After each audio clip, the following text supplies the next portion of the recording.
Eh, c'est dingue! C'est le même!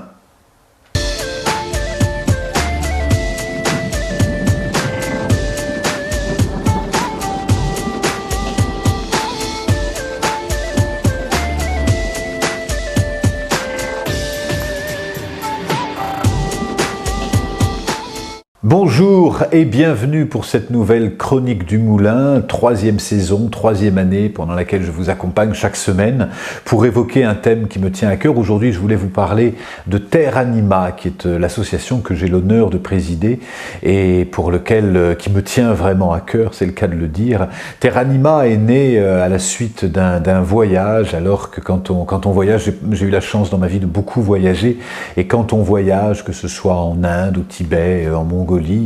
on établit des liens bien sûr chaleureux avec les personnes qui y vivent. Pour ma part, quand je voyage, c'est maintenant essentiellement pour rencontrer les sagesses du monde entier, que ce soit auprès des chamans de Mongolie, auprès des hommes bleus du désert, que ce soit auprès des Rinpoché au Tibet, des yogis en Inde, etc. À chaque fois rencontrer comment cette sagesse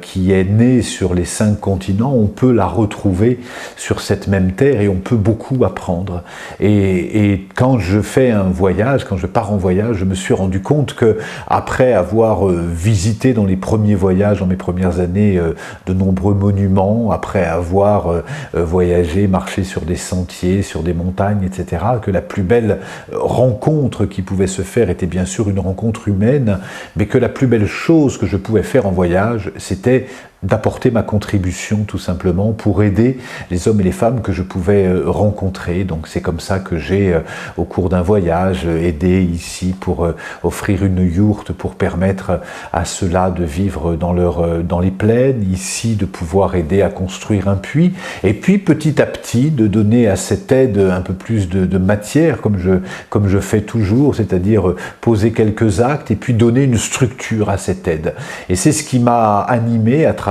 Terre Anima. On s'est réunis à plusieurs amis et puis on a créé une association 1901 qui est une association à but non lucratif, et nous avons maintenant à cœur chaque année de porter des aides concrètes, que ce soit au désert où je me rends chaque année, où nous apportons des vêtements, où nous apportons du matériel scolaire, que ce soit en Mongolie pour pouvoir aider à la contribution d'enseignement des chamans en Europe, en France, que ce soit avec mes amis de Nouvelle-Zélande, où nous leur donnons un coup de main aussi pour permettre de transmettre leurs enseignements en France,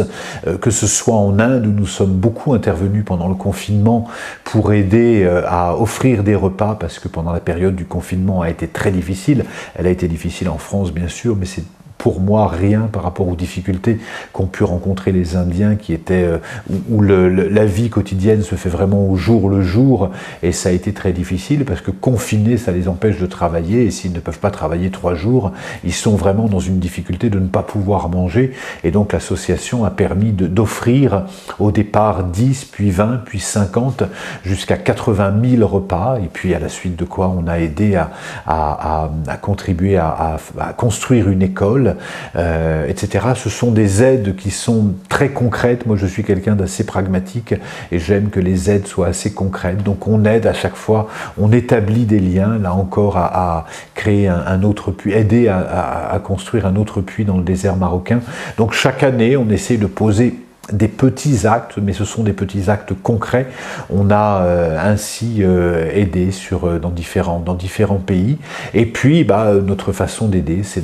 votre façon d'aider, puisque si vous souhaitez nous rejoindre, la meilleure façon, c'est de devenir adhérent de cette association, et puis peut-être de vous offrir un t-shirt, ou d'offrir ces mugs, ces tasses, ou simplement de faire un don qui va vous permettre, vous aussi, d'aider Terre Anima, parce que aider Terre Anima, c'est s'aider soi-même et réaliser que plus on offre, plus on donne, plus on s'enrichit. C'est pour moi, je me rends compte de ça, parce que plus je m'investis dans cette association, plus je réalise que aider l'autre, c'est pour moi un grand réconfort de pouvoir me dire, tiens, ce mois-ci, on a pu faire une donation de 1000, de 2000, de 3000 euros dans tel pays, de pouvoir aider dans le désert, de pouvoir aider en Inde, etc. Et plus on aide, plus on s'enrichit. C'est en tout cas cette